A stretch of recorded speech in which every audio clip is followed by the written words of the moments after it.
Praise the Lord, brothers and sisters, and Happy New Year. Praise the Lord and Happy New Year. એક topic discuss કરી રહ્યા છે બાપ્તિસ્મા વિશે, અને આ બાપ્તિસ્માનો ટોપિક ઘણો જ ઇમ્પોર્ટન્ટ છે, તો આપણે એને ડિસ્કસ કરીએ અને એના વિશે વાત કરીએ. તો હું પ્રશ્ન પૂછીશ. પહેલો પ્રશ્ન પિંકીને પૂછીશ, પ્રીતિને, અને પ્રીતિ આપણને જણાવશે બાપ્તિસ્મા વિશે થોડું ઘણું. અને પહેલો પ્રશ્ન છે કે બાપ્તિસ્મા એ શું છે અને એનો પ્રોસેસ શું છે, તો એ પ્રીતિ આપણને જણાવશે. બાપ્તિસ્માનો આપણે સૌથી પહેલા તો અર્થ જોઈએ કે બાપ્તિસ્મા એટલે એનો અર્થ શું થાય છે. તો બાપ્તિસ્મા શબ્દ જે છે એ ગુજરાતી વર્ડ નથી, પણ એ ગ્રીક શબ્દ છે, ગ્રીક ભાષાનો શબ્દ છે બેપ્ટોસ, અને એના પરથી આપણા બાઇબલમાં એનું ટ્રાન્સલિટરેશન કરવામાં આવ્યું છે બાપ્તિસ્મા. તો આ બાપ્તિસ્માનો અર્થ જો આપણે ગુજરાતીમાં જોઈએ તો એનો અર્થ એવો થાય છે કે ડૂબવું. અને આપણા બાઇબલમાં પ્રભુ ઈસુ ખ્રિસ્તે એવું કીધું છે માર્ક 16:16 કે જે કોઈ વિશ્વાસ કરે તથા બાપ્તિસ્મા લે તે તારણ પામશે. તો બાપ્તિસ્મા એ બહુ જ ઇમ્પોર્ટન્ટ છે આપણા જીવનમાં, કે જો આપણે વિશ્વાસ કરીએ છીએ પ્રભુ ઈસુ પર તો આપણે બાપ્તિસ્મા લેવું જોઈએ. અને આ બાપ્તિસ્મા કેવી રીતે લેવું જોઈએ, તો એનો અર્થ જે છે એ પ્રમાણે આપણે બાપ્તિસ્મા લેવું જોઈએ. કે એનો અર્થ એવો થાય છે ડૂબવું, એટલે આપણે પાણીની અંદર ડૂબકી લઈને આ બાપ્તિસ્મા લઈએ છીએ. જ્યારે આપણે વિશ્વાસ કરીએ પ્રભુ ઈસુ પર, ત્યાર પછીની આ ક્રિયા છે કે આપણે વિશ્વાસ કરીએ છીએ અને ત્યારબાદ વિશ્વાસ કર્યા પછી બીજું સ્ટેપ છે બાપ્તિસ્મા. તો આપણે વિશ્વાસ કર્યા પછી ડૂબકીનું બાપ્તિસ્મા લઈએ છીએ. એકવાર ડૂબકી લઈને આપણે એ બાપ્તિસ્મા લઈએ છીએ. બાપ્તિસ્મા એટલા માટે જરૂરી છે કે જ્યારે આપણે નવો જન્મ પામીએ છીએ ત્યારે બાઇબલનું વચન એવું કહે છે કે જે ઈસુ ખ્રિસ્તમાં છે તે નવું ક્રિએશન છે. તો આપણે જ્યારે નવા બનીએ છીએ ત્યારે આપણું જૂનું માણસપણું, જે આપણે પાપમાં જીવન જીવતા હતા, એનું મૃત્યુ થાય છે, અને એ જૂનું માણસપણું છે એને આપણે દાટવાની જરૂર છે. અને એટલા માટે આ બાપ્તિસ્મા આપણે પાણીની અંદર આપણા જૂના માણસપણાને દાટીને આપણે નવા બનીને એ પાણીમાં ડૂબકી લઈને આપણે બહાર આવીએ છીએ. એટલા માટે પ્રભુ ઈસુ ખ્રિસ્તે આપણને કીધું છે કે બાપ્તિસ્મા આપતા, શિષ્યોને કીધું છે કે બાપ્તિસ્મા આપતા જાઓ. જે કોઈ વિશ્વાસ કરે તથા બાપ્તિસ્મા લે તે તારણ પામશે. એટલે તારણ પામવાની ક્રિયાની અંદર ઈસુ ખ્રિસ્તે આપણને બાપ્તિસ્મા લેવાનું કીધું છે અને આપણને જણાવ્યું છે. એટલા માટે આ બાપ્તિસ્મા લેવું આપણા માટે જરૂરનું છે. બરાબર છે. હજુ આગળ કશું કહેવાનું છે? હા, ધેટ્સ ઓલ. ઓકે.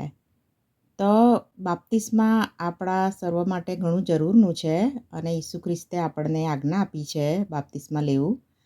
અને છતાં આપણને ઘણા લોકોને અમુક પ્રશ્ન હોય છે બાપ્તિસ્મા વિશે, કે આ બાપ્તિસ્મા કેમ લેવું જોઈએ અને જરૂરનું છે કે નહીં. તો પ્રીતિએ ઘણું બધું એના વિશે કીધું. તો હવે આગળનો પ્રશ્ન એ છે કે જો આપણે ડૂબકીનું બાપ્તિસ્મા, જે ડૂબકીના બાપ્તિસ્મા વિશે પ્રીતિએ કીધું, ડૂબકીનું બાપ્તિસ્મા આપણે ન લઈએ તો શું થાય છે? એના વિશે સેજલ આપણને થોડું ઘણું કહેશે.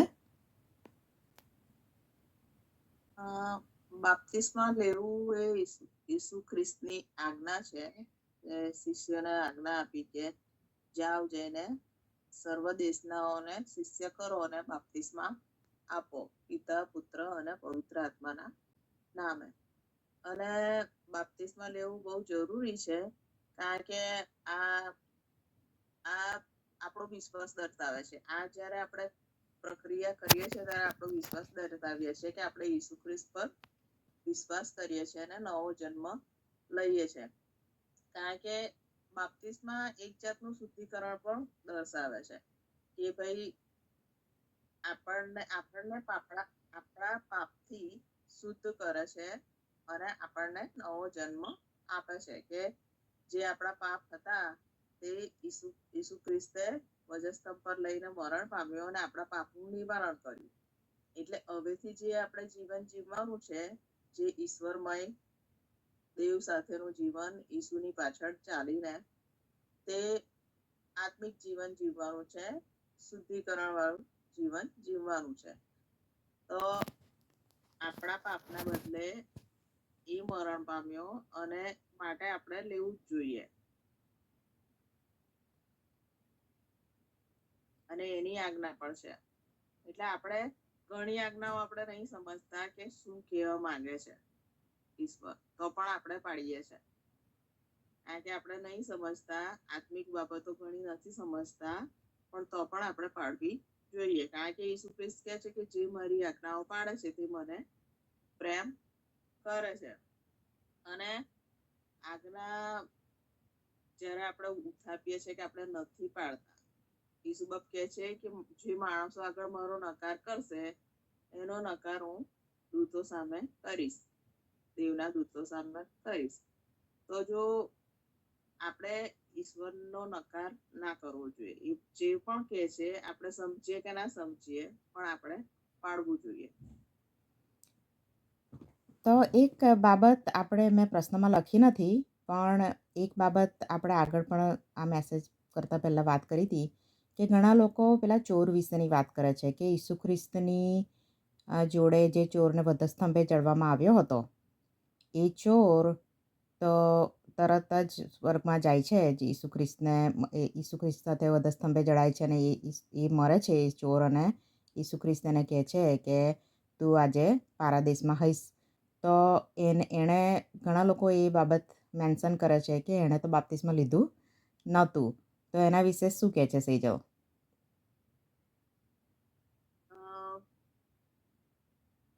એણે બાપ્તિસ્મા લીધું નહોતું કારણ કે એની પાસે એવું સિચ્યુએશન નહોતી કે એવી પરિસ્થિતિ નહોતી, પણ એણે ઈશ્વર પર વિશ્વાસ તો કર્યો હતો. એટલા માટે ઈશ્વર એને એની સાથે પારાદેશમાં લે છે. અને પણ બાપ્તિસ્માની જે આજ્ઞા ઈસુ ખ્રિસ્ત આપે છે કે જે કોઈ વિશ્વાસ કરે તે બાપ્તિસ્મા લે, જે કોઈ વિશ્વાસ કરે તે તારણ પામશે અને બાપ્તિસ્મા લે અને તારણ પામશે. તો એ ઈસુ ખ્રિસ્તે આજ્ઞા પુનરુત્થાન પછી આપી હતી, રેઝરેક્શન પછી, કે પહેલાં? એ રેઝરેક્શન પછી આપી હતી, બરાબર? પ્રીતિ શું કહે છે એના વિશે? ઈસુ ખ્રિસ્ત જ્યારે પુનરુત્થાન પામ્યા ત્યારે શિષ્યોને કહે છે કે જે કોઈ વિશ્વાસ કરે તથા બાપ્તિસ્મા લે તે તારણ પામશે. તો બાપ્તિસ્માની આજ્ઞા જ ઈસુ ખ્રિસ્તના પુનરુત્થાન, મરણ પામીને પુનરુત્થાન પામ્યા પછી આવી છે. અને ઘણા લોકો એમ વિચારે છે કે બાપ્તિસ્મા તો પ્રેરિતોના કૃત્યોમાં એક ઇન્સિડન્સ લખવામાં આવ્યો છે કે અમુક શિષ્યો પાઉલ પ્રેરિતને મળ્યા અને એ લોકોએ યોહાનનું બાપ્તિસ્મા જ ખાલી જાણતા હતા અને યોહાનનું બાપ્તિસ્મા લીધું હતું અને એ ડૂબકીનું જ લીધું હતું, પણ ઈસુ ખ્રિસ્તનું બાપ્તિસ્મા વિશે એ લોકો જાણતા નહોતા. તો પાઉલ પ્રેરિતે એ લોકોને ઈસુ ખ્રિસ્ત વિશે જણાવી અને બાપ્તિસ્મા વિશે જણાવી અને એમને બાપ્તિસ્મા પરિવાર એમને ડૂબકીનું બાપ્તિસ્મા આપ્યું. તો જો ખોટી રીતે લીધું હોય કે અજાણતામાં લીધું હોય અને ઈસુ ખ્રિસ્ત પર વિશ્વાસ કર્યા વિના લીધું હોય, ખરેખર સાચો વિશ્વાસ કર્યા વિના લીધું હોય, તો પણ આપણે ફરી બાપ્તિસ્મા લઈ શકીએ છીએ. જો વિશ્વાસ કર્યા વિના કોઈના કહેવાથી લઈ લીધું હોય ને વિશ્વાસ ના કર્યો હોય તો આપણે ફરી બાપ્તિસ્મા લઈ શકીએ છીએ અને ડૂબકીનું બાપ્તિસ્મા આપણે લેવું જોઈએ. એવું ઈશ્વરનું વચન આપણને શીખવે છે. એટલે પ્રેરિતોના કૃત્યમાં બે વાર બાપ્તિસ્મા થયેલું છે. એક યોહાનનું બાપ્તિસ્મા અને એક ઈસુના નામે બાપ્તિસ્મા, જે પાઉલે એ લોકોને આપ્યું. અને જ્યારે આપણે બાપ્તિસ્માની વાત કરીએ છીએ ત્યારે આપણે છંટકાવના બાપ્તિસ્માની નહીં પણ ડૂબકીના બાપ્તિસ્માની વાત કરીએ છીએ, કારણ કે આપણે ઈસુ ખ્રિસ્તના પગલામાં ચાલવાનું હોય છે.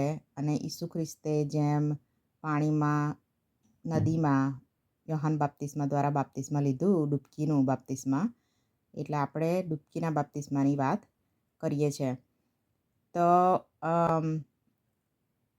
છેલ્લો પ્રશ્ન ડિસ્કસ કરીએ એ પહેલાં કશું છે પ્રીતિ? હા, બોલ. એક વાત એડ કરવા માંગીશ કે ઘણા લોકોએ નાનપણમાં છંટકાવનું બાપ્તિસ્મા લીધું હોય છે અને એ લોકો એવું વિચારતા હોય છે કે અમે તો ઓલરેડી છંટકાવનું બાપ્તિસ્મા લઈ લીધું છે એટલે અમારે બાપ્તિસ્મા લેવાની કોઈ જરૂર નથી ડૂબકીના. પણ ઈસુ ખ્રિસ્તે આપણને કીધું છે કે જે કોઈ વિશ્વાસ કરે તથા બાપ્તિસ્મા લે તે તારણ પામશે. તો બાપ્તિસ્માની જે ક્રિયા આપણે કરવાની છે તે આપણે પોતે લેવાનું છે, ના કે આપણા મા બાપ આપણને અપાવે ને આપણે લેવાનું છે.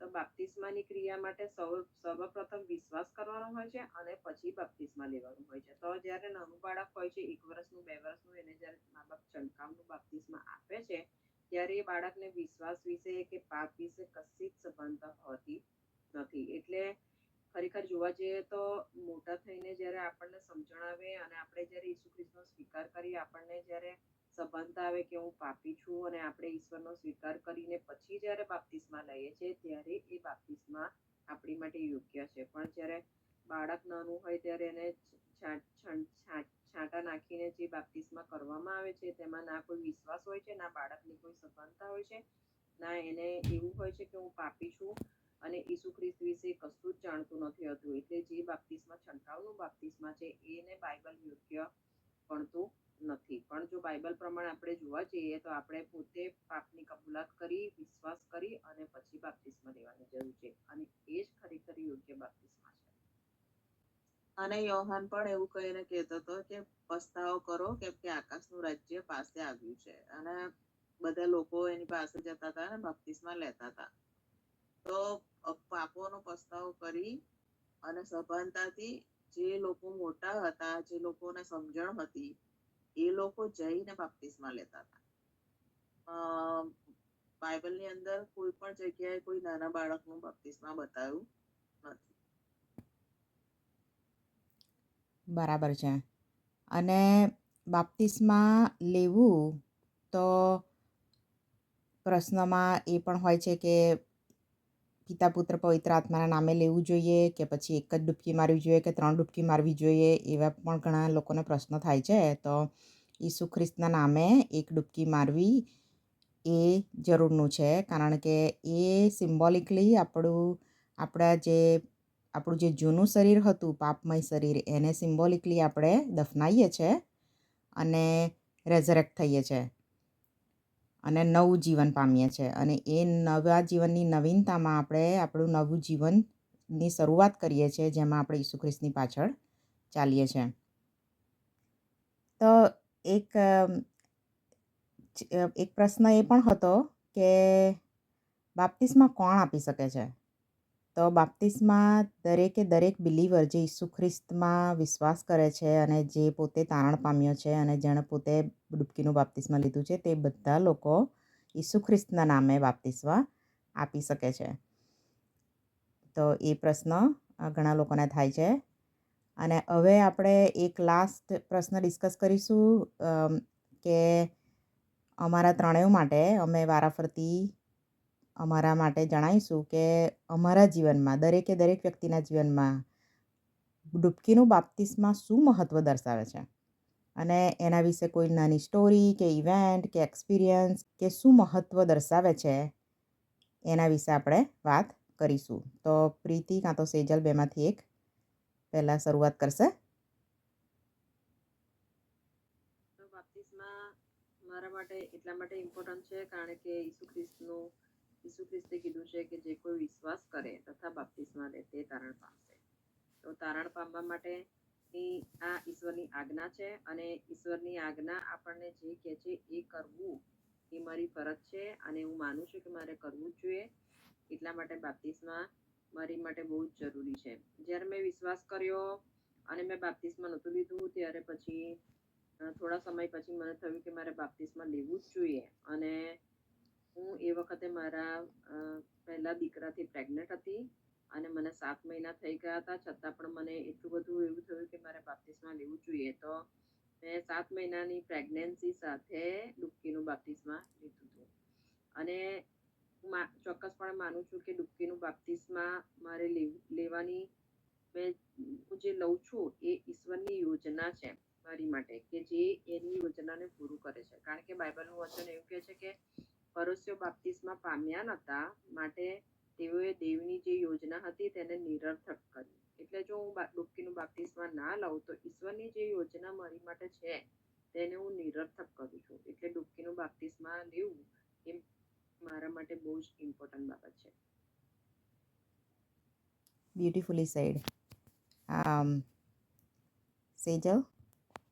હા, બાપ્તિસ્મા વિશે હું એવું કહેવા માંગુ છું કે બાપ્તિસ્મા જાણે કે ઈસુ ખ્રિસ્ત જાણે કે આપણને મને ઇન્વિટેશન આપતા હોય, કારણ કે હું બહુ અંધકારમાં હતી, પાપના બંધનોમાં હતી.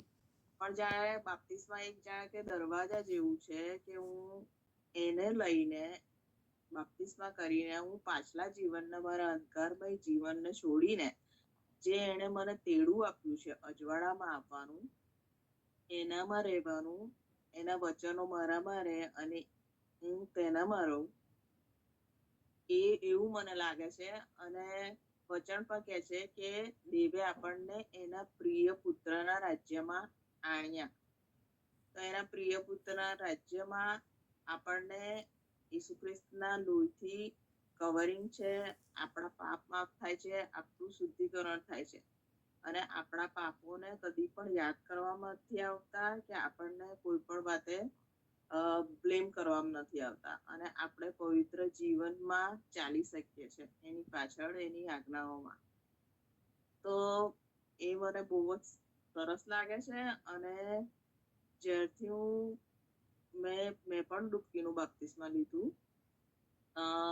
એક પાસ્ટરે મને આપ્યું અને અમે લોકો રિવરમાં લીધું. મેં અને એક બીજા બેન હતા, બંને રિવરમાં લીધું હતું. અને એ મારી માટે પળો અને એ દિવસો બહુ જ મૂલ્યવાન દિવસો હતા, જ્યારે મેં ઈશ્વરને મારું જીવન સોંપ્યું. અને એ યાદગાર દિવસો હતા જેને હું કદી નહીં ભૂલું. અને લગભગ 25 વર્ષ થઈ ગયા, હજુ બી હું એની પાછળ ચાલું છું, ઈશ્વર પ્રભુ ઈસુની આજ્ઞાઓ પાડું છું અને ઈચ્છા રાખું છું કે જિંદગીના અંત સુધી હું એ જ કર્યા કરું. Praise the lord. તો મારી સ્ટોરીમાં, મારી બાપ્તિસ્માની સ્ટોરીમાં તો એવું છે કે જ્યારે મેં પહેલી વાર ઈસુ ખ્રિસ્તનો સ્વીકાર કર્યો મારા પૂરા હૃદયથી, મારી સમજણ પ્રમાણે, હું 28 વર્ષની હતી, એટલે લોંગ ટાઈમ અગો. પણ અને લેટ, મને એમ થાય છે કે 28 વર્ષ એટલે ઘણું લેટ કહેવાય મારી માટે. પણ 28 વર્ષની ઉંમરે મને ટ્રુલી મારા હૃદયથી મેં ઈસુ ખ્રિસ્તનો સ્વીકાર કર્યો અને મેં બાપ્તિસ્મા લીધું. અને તે ટાઈમે જે મારું બાપ્તિસ્મા ઓલરેડી છંટકાવથી થઈ ગયું હતું, તે છતાં પણ મને જ્યારે સમજણ મળી કે મારે ડૂબકીનું બાપ્તિસ્મા લેવું જોઈએ અને ઈસુ ખ્રિસ્તનું વચન કહે છે, તો તરત જ મેં કશો વિચાર કર્યા વગર જ અગ્રી થઈ ગઈ કે ના, મારે બાપ્તિસ્મા લેવું જ છે. અને મેં ડૂબકીનું બાપ્તિસ્મા તે સમયે લીધું. તો બાપ્તિસ્મા વિશે હું જ્યારે ટોપિક આપણે ડિસ્કસ કરવાના હતા ત્યારે મને થયું કે હું આમ જોઈ રહી હતી બધા વચનો અને બધું પેમ્પલેટ વાંચી રહી હતી એનું, ત્યારે જોઈ રહી હતી ત્યારે મને એકદમ જ વિચાર આવ્યો કે બાપ્તિસ્મા વગર પણ આપણે બધા લોકો સ્વર્ગમાં જાય છે જ, કે ઈસુ ખ્રિસ્તે કે વચનમાં એવું કશું નથી લખેલું કશે કે તમે જો ઈસુ ખ્રિસ્ત સિવાય બી બીજો કોઈ માર્ગ છે, બાપ્તિસ્મા બી માર્ગ છે, બાપ્તિસ્મા લો અને ઈસુ ખ્રિસ્તનો સ્વીકાર ના કરો તો તમે સ્વર્ગમાં જશો, એવું કશું નથી. ઈસુ ખ્રિસ્ત એકલા પર વિશ્વાસ કરવાથી આપણને સ્વર્ગ છે, એ આપણે જાણીએ છીએ. તો પછી હું વિચાર કરવા લાગી કે જો એવું છે તો પછી આ બાપ્તિસ્માને આટલું બધું મહત્ત્વ આપણે કેમ આપવું જોઈએ, અને એવું તો શું છે કે બાપ્તિસ્મા કેમ ઇમ્પોર્ટન્ટ છે, એ કેમ બાઇબલમાં આપેલું છે. તો એના વિશે જ્યારે હું વિચાર કરતી હતી ત્યારે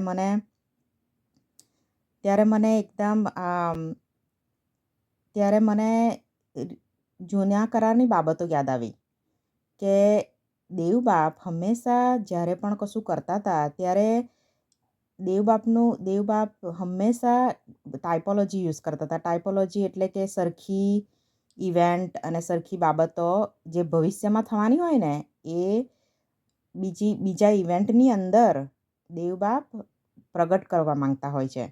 અને એ પ્રગટ કરી અને એટલા માટે પ્રગટ કરવા માંગતા હોય છે કે દેવના લોકોને ખબર પડે કે આ બાબત ભવિષ્યમાં થવાની છે, એક પ્રોફેસી તરીકે કે એ ઇવેન્ટ કેટલું બધું ઇમ્પોર્ટન્ટ છે અને આ ઇવેન્ટ આવી રીતે થશે એવું દેવબાપ ઘણા બધા ઇવેન્ટો એવી રીતે આગળથી બતાવે છે.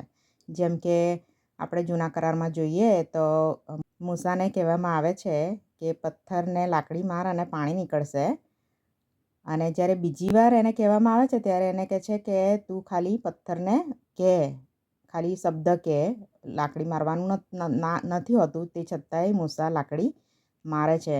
અને પછી એ ટાઇપોલોજી શાની હોય છે? તો ઈસુ ખ્રિસ્તને એકવાર વધસ્તંભે ચડાવવાનું હોય છે, જે પથ્થરને મારવામાં આવે છે પહેલી વાર, અને બીજી વાર જે પથ્થરને કહેવામાં આવે છે એ ઈસુ ખ્રિસ્તને પ્રાર્થના કરવાની હોય છે પાણી માટે. એની જગ્યાએ મૂસા ફરીથી લાકડી મારે છે અને એના કારણે એ પ્રોમિસ લેન્ડમાં જઈ શકતો નથી. પણ આપણને ખબર છે કે નવા કરારમાં આપણને એટલી ભયંકર શિક્ષા નથી કે જો તમે બાપ્તિસ્મા નહીં લો તો, એટલે હું મારી રીતે વિચારતી હતી કે એક ટાઇપોલોજી જેવું છે કે જ્યારે આપણે બાપ્તિસ્મા લઈએ છીએ, દેવબાપ આપણને બાપ્તિસ્મા લેવાનું, ઈસુ ખ્રિસ્ત આપણને બાપ્તિસ્મા લેવાનું કહે છે, તો એક ટાઇપોલોજી જેવું છે કે જેમ કે આપણો આ મરણમય શરીર છે એને આપણે દાટવાનું છે, મરવાનું છે. જેમ કે પોલ કહે છે કે હું રોજ મરું છું, તો એ આપણે મરવાનું છે અને આપણે પુનરુત્થાન પામવાનું છે. તો એક પ્રકારની ટાઇપોલોજી છે કે જે આપણા સ્પિરિચ્યુઅલ જીવનમાં પૂરી થાય છે, જે આપણે દૈહિકમાં કરીએ છીએ નિશાની રૂપ, તે આપણા સ્પિરિચ્યુઅલી લાઈફમાં એ ટાઇપોલોજી પૂરી થાય છે. અને આપણને ખબર છે કે મૂસાને જવા ના મળ્યું પ્રોમિસ લેન્ડમાં, આપણને એવી શિક્ષા નથી. કેમ? કારણ કે ઈસુ ખ્રિસ્તથી કૃપા અને દયા આવી, એટલે આપણી પર ગ્રેસ આવી છે. એટલે આપણને એ શિક્ષા નથી કે તમે બાપ્તિસ્મા નહીં લો તો તમને સ્વર્ગમાં એન્ટ્રી નહીં મળે, એવું નથી. પણ તે છતાંય મને બહુ જ અજાયબ જેવું લાગ્યું અને બહુ ઇમ્પોર્ટન્ટ લાગ્યું કે દેવબાપ હંમેશા જો ટાઇપોલોજી યુઝ કરતા હતા ઘણા બધા ઇવેન્ટો માટે, અને આ જો એક ટાઇપોલોજી જેવું હોઈ શકે, આ મારો ઓપિનિયન છે, જો ટાઇપોલોજી જેવું હોઈ શકે તો પછી કેટલું બધું અગત્યનું છે કે આપણે એ પૂરું કરીએ અને એ પ્રમાણે આપણા જીવનમાં આગળ જતા થાય કે આપણે ઈસુ ખ્રિસ્તના મરણમાં દટાઈએ અને રેઝરેક્ટ થઈએ અને આપણને ઈસુ ખ્રિસ્ત રેઝરેક્ટ કરે. તો એ મને બહુ અજાયબ જેવું લાગ્યું અને એટલા માટે મેં વિચાર્યું કે હું તમને કહું. એટલે એને સામાન્ય બાબત માનીને આપણે કે નથી કરવું મારે આ, એવું ના વિચારવું જોઈએ. આપણે દેવબાપ જો આપણને કહે છે કે આ કરો તો આપણે કરવું જોઈએ. ઈસુ ખ્રિસ્ત જો કહે છે કે કરો તો આપણે કરવું જોઈએ. તો શું કહો છો તમે એ બાબત વિશે, પિંકી, સેજલ? સાચી વાત છે. આપણે ઈસુ ખ્રિસ્તે આપણને જે આજ્ઞાઓ આપી છે તે દરેક આજ્ઞાઓ પાળવી જોઈએ, કારણ કે ઈશ્વરનું વચન આપણને કહે છે કે જે મારી આજ્ઞાઓને પાળે છે તે મારા પર પ્રેમ રાખે છે. તો જો આપણે ઈસુ ખ્રિસ્તને પ્રેમ કરીએ છીએ તો આપણે બાપ્તિસ્મા લેવું જોઈએ, એની આજ્ઞા છે અને એની આજ્ઞા આપણે માનવી જોઈએ. અને બાઇબલમાં આપણા શુદ્ધિકરણને માટે છે પાણીનું બાપ્તિસ્મા, અને બાઇબલની અંદર બીજા 2 પણ બાપ્તિસ્મા આપવામાં આવ્યા છે કે પવિત્ર આત્માનું બાપ્તિસ્મા અને અગ્નિનું બાપ્તિસ્મા. 3 બાપ્તિસ્મા આપવામાં આવ્યા છે, જે પહેલું બાપ્તિસ્મા આપણે લેવાનું છે અને બીજા 2 બાપ્તિસ્મા ઈસુ ખ્રિસ્ત પોતે આપણને આપે છે. બરાબર. સેજલ, કશું એડ કરવું છે? જેવું જૂના કરારમાં હતું એવું જ એ બાબતો જેમ સભા શિક્ષક કહે છે કે જે થઈ ગયું છે એ જ ફરી થવાનું છે.